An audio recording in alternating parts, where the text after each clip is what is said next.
Good morning, children. Today I am going to teach one more प्राचीन पद्य सूरदास के पद। और सूरदास के बारे में आप लोग जानते हैं, हिंदी के भक्तिकालीन कवियों में कबीर, तुलसी, सूरदास, मीरा वगैरह आते हैं। इनमें दो भेद है, सगुण धारा और निर्गुण धारा। सगुण धारा का मतलब है भगवान को आकार के रूप में मानने वाले, कृष्ण, राम जैसे आकार देकर मानने वालों को सगुण धारा कहते हैं।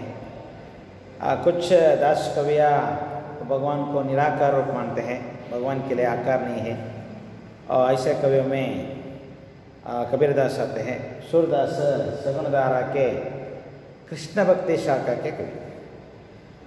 सूरदास हिंदी साहित्य के भक्ति काल के कृष्ण भक्ति शाखा के एक महत्वपूर्ण कवि है। आपका जन्म 1483 में दिल्ली के पास सीही नामक गांव में एक सारस्वत ब्राह्मण परिवार में हुआ था। मतलब है पंडित ब्राह्मण परिवार में इनका जन्म हुआ था। सूरदास ने महाप्रभु वल्लभाचार्य से पुष्टि मार्ग की दीक्षा ली थी। इनके गुरु वल्लभाचार्य। सूरदास के काव्य का मूलाधार भागवत पुराण है। सूरसागर, सूरसारावली, साहित्य लहरी की प्रसिद्ध रचनाएं हैं। सूरदास की समस्त कीर्ति का आधार सूरसागर है। जनश्रुति तथा वार्ता साहित्य के अनुसार इसमें 1.25 लाख पद थे, किंतु अब तक 8-10 हज़ार पद ही प्रकाश में आ सके हैं, और भी बहुत बचा है, प्रकाश में नहीं आया है। सूरदास ने भक्ति के सख्य, वात्सल्य तथा माधुर्य भाव को स्वीकार किया है। सूरदास को अष्टछाप के कवियों में श्रेष्ठ माना जाता है। अष्टछाप कवियों में सूरदास को श्रेष्ठ कवि माना जाता है। यहाँ 3 पद्य है, और प्रस्तुत पद्यों में सूरदास ने श्री कृष्ण के रूप, सौंदर्य, माखन चोरी प्रसंग और गोपियों के समर्पण भावों का अत्यंत मार्मिक चित्रण किया है। इसमें विविध भावमयी ब्रजभाषा का प्रयोग करते हुए सरस काव्य की सृष्टि की है। आपको कहानी मालूम है, नरकासुर के बंधन से 14,000 स्त्रियों की रक्षा श्री कृष्ण करते हैं। बाद में और 14,000 स्त्रियाँ श्री कृष्ण को अपने पति मानते हैं। फिर भी कृष्ण, देखो मैं आपको रिहा किया हूँ, आप ऐसा मत कीजिए, केवल मैं आपके साथ एक दिन नाचूंगी, गाऊंगी, खूब आपके साथ दिन बिताऊंगी, बाद में मैं द्वारिका चले जाता हूँ, ऐसा कहा था। और फिर भी ये गोपी का स्त्रियाँ बात मानकर उसके साथ नाचते हैं, गाते हैं, खाते हैं, पीते हैं, सब कुछ करते हैं। उसके बाद कृष्ण स्त्रियों को छोड़कर वापस द्वारिका आता है। वहाँ श्री कृष्ण के लिए एक दोस्त, उसका नाम उद्धव, और उद्धव और श्री कृष्ण के बीच वार्तालाप होता है। और स्त्रियाँ किस तरह मुझ पर भक्तिभाव रखा है, उसका परीक्षा करना हो तो जाओ और स्त्रियों के पास वृंदावन जाओ और बातचीत करो, और मेरे प्रति कितना भक्तिभाव, प्यार रखा है तुझे मालूम होता है। ऐसा कहने के बाद उद्धव उन स्त्रियों की, गोपिका स्त्रियों के पास आकर श्री कृष्ण के बारे में शिकायत करता है। इतना शिकायत करता है, फिर भी ये गोपिका स्त्रियाँ गुस्से में आकर वे उद्धव नामक दोस्त को ही गालियाँ देते हैं। और उसका मार्मिक चित्रण हमें प्रथम पद्य में मिलता है। मैं एक बार पद्य पढ़ता हूँ, बाद में भावार्थ सुन लो। उद्धव हम आजो बई बड़ भागी, जिन आंकियन तुम श्याम बिलो के ते आंकिया हम लागी, जैसे सुमन बास लय आवत पवन मदप अनुरागी, अति आनंद होत है तैसे अंग अंग सुकुरागी, जो दर्पण में दरस देखियत दृष्टि परम रुचि लागी, तैसे सूर मिले हरि हमको बिरह बिता तन त्यागी। यहाँ उद्धव आकर गोपिका उनसे श्री कृष्ण के प्रति इतना गालियाँ देने पर भी वो गोपिकाएँ और उद्धव के साथ जिस तरह कहते हैं उसका चित्रण मिलता है। गोपियाँ कहती है, ए उद्धव आज हम सौभाग्यशाली हो गई है, धन्य धन्य हो गई है, क्योंकि तो हमारे कृष्ण का दर्शन करके आए हो। तेरे नयन, तेरे चेहरा, तेरा शरीर पूरा दर्शन करके आए हैं, इसलिए आपको देखने से धन्य समझते हैं। ऐसा कार्य है। अपने जिन आंखों से तुमने हमारे प्रिय कृष्ण को देखा है, वे आंखें अब हमें मिल गई है, अर्थात हम तुम्हारी आंखों में श्याम की आंखें, श्याम की मूरत देख रहे हैं। जैसे अनुरागी बौरिंग के प्रिय सुमन की गंध पवन ले आती है और उस गंध से बंदा भौरा अपने प्रिय सुमन तक पहुंच जाता है, वैसे ही तुम्हें देखकर हमें आनंद हो रहा है। जिस तरह पतंग या भ्रम को मालूम है, क्या मालूम है, अगर दीप के पास गए तो पंखा क्या जल जाता है और ब्रह्म मतलब पतंग मर जाता है। फिर भी हमें मालूम है हमको कृष्ण नहीं मिलता है, परंतु उस दिन उसके साथ जो समय बीता है हम ही धन्य है, हमें ही धन्य है, ऐसा बोल रहे हैं। तुम भी अपने अंग अंग में कृष्ण का शुक्र राग भर भर कर ले आए हो। जैसे दर्पण में अपना रूप देखने से दृष्टि आती अति रुचिकर लगने लगती है, उसी प्रकार तुम्हारे नेत्र रूपी दर्पण में कृष्ण के नेत्रों के दर्शन कर हमें बहुत अच्छा लग रहा है। जिन नेत्रों से तुमने श्याम को देखा है, उन्हीं नेत्रों में हम झांक कर देख रहे हैं। सूरदास कहते हैं कि इस प्रकार आज हमें साक्षात श्याम ही मिल गए हैं और हमारे तन में विरह व्यथा को छोड़ दिया है। श्याम मिलन की सुखानुभूति हमें हो रही है।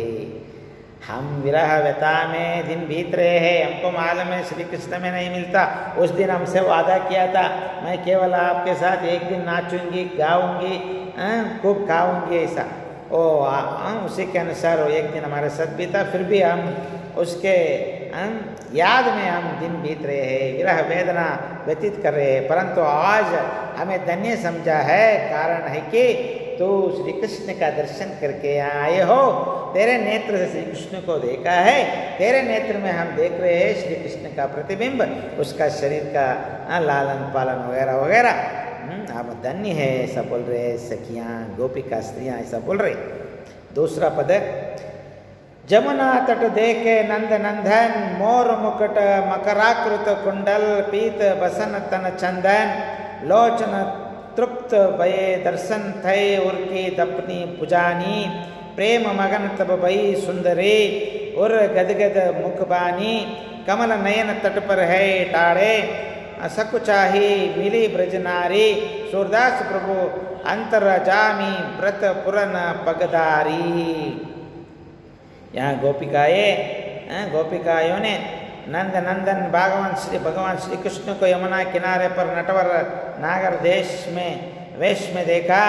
सिर पर मोर मुकुट है, कानों में मकराकृत कुंडल है, कटी में पीतांबर और शरीर पर चंदन का लेप है। और जिस तरह उस दिन वृंदावन में श्री कृष्ण को गोपिका स्त्रियों ने देखी थी, उसी का चित्रण यहाँ हमको देखने को मिल रहे हैं।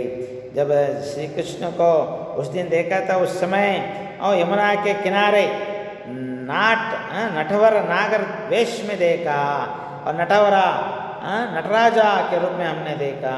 सिर पर मोर मुकुट, मोर का मुकुट मतलब है नविलो ಗರಿಯನ್ನು ಧರಿಸಿದ ತಲೆಯ ಮೇಲೆ, ಕಾನೋ ಮೇ ಮಕರಾಕೃತ ಕುಂಡಲ್, ಮೊಸಳೆ ಆಕಾರದ ಕುಂಡಲಗಳನ್ನು ಕಿವಿಯಲ್ಲಿ ಧರಿಸಿದ್ದ, ಕಟೆ ಮೇ ಪೀತಾಂಬರ, ಸೊಂಟದಲ್ಲಿ ಪೀತಾಂಬರವನ್ನು ಧರಿಸಿದ್ದ, और शरीर पर चंदन का लेप, पूरे शरीर पर चंदन श्रीगंधದ लेपनವನ್ನು ಮಾಡಿದ್ದ। ऐसे नटवर नागर रूप के दर्शन मात्र से गोपियों के तृप्ति नेत्र तृप्त हो गए। उस दिन हमने देखा था, वो याद आ गया और केवल याद को स्मरण करते ही अपने आप को धन्य समझा है ये गोपिका स्त्रियाँ।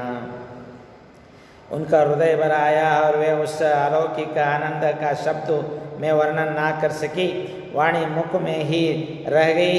कमल के समान सुंदर नेत्र वाले कृष्ण यमुना तट पर खड़े हैं, पर गोपियाँ लाजवश मिलने में संकोच कर रही है। सूरदास कहते हैं कि प्रभु तो सबके हृदय की बात को जानने वाले हैं। गोपियों ने प्रभु मिलन का जो व्रत अपने हृदय में धारण किया था उसे पूरा करने के लिए भगवान श्री कृष्ण ने स्वयं आगे कदम बढ़कर गोपियों का स्वागत किया।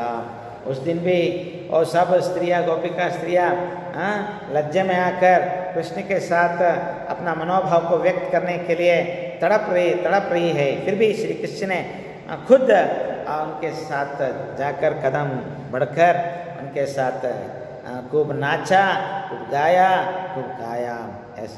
इसका चित्र सूरदास ने हमें दूसरे पद में दिया है। मोहंटो तड़पेरा चोरी करत कान्हा गरी पाए, निसी बासर मोही बहुत सतायो, अब हरि हाथ ही आए। माखन दधी मेरो सब खायो, बहुत अचगरी कीन ही, आप तो गात परे हौ लालन, तुम्हें भलई मैं चीनी। दो बुझो पकड़े कहो कह जो हो, माखन लेहु मंगाई, तेरी सौ मैंने को ना खायो, सका गए सब खाई। मुख तन चितय विहंसी हरि दीन हो, रिस तब गई बुझाई, लियो श्याम उरलाई, ग्वालिनी सूरदास बलि जाई। मतलब श्री कृष्ण बहुत पसंद करने वाला एक ही चीज़ था, माखन। और माखन अगर ना मिलने पर वो चोरी करके खाता था, उसका वर्णन सूरदास ने यहाँ दिया है। कृष्ण की रोज की माखन चोरी से एक गोपी बहुत परेशान थी। ये गोपिका स्त्रियों के घर में जाकर माखन चोरी करता था, इसलिए गोपिका स्त्रियाँ बहुत परेशान में आ गई थी।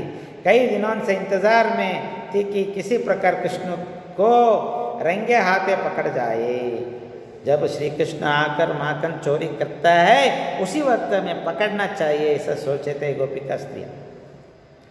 आज कृष्ण पकड़ में आ गए तो गोपी कहने लगी, हे कृष्ण, तुमने रात दिन मुझे बहुत सताया है, रोज चोरी करके भाग जाते हो, किसी तरह आज पकड़ में आए हो। मेरा सारा दही माखन खा लिया है और शरारत अलग से खी सारे बर्तन फोड़ कर चले गए। चोरी करते हैं, माखन खाते हैं, घी खाते हैं, फिर भी और मटका को भी पीस करके चले जाते हो। ये तेरा आज पकड़ गए हो, ऐसा गालियाँ दे रही है। मैं अब तक सही चोर को पहचान नहीं पाई थी, पर अब मेरे हाथ लगे हो। मैं कौन चोरी करता है अभी तक पता नहीं था, आज मेरे हाथ में पकड़ गए हो कृष्ण, ऐसा बोल रही। मैंने भी इस माखन चोर को भली भांति पहचान लिया है। इसके बाद गोपी ने कृष्ण के दोनों हाथ पकड़कर कहा, बोलो अब कहाँ जाओगे? कहो तो तुम्हारी माँ से यह सारा दही माखन मांग लो जितना तूने खाया है। कृष्ण ने बड़े भोलेपन से उत्तर दिया, मैं तेरी सौगंध खाकर कहता हूँ कि मैंने तेरा माखन थोड़ा सा भी नहीं खाया है, ये तो सारे सखा मिलकर खा गए हैं।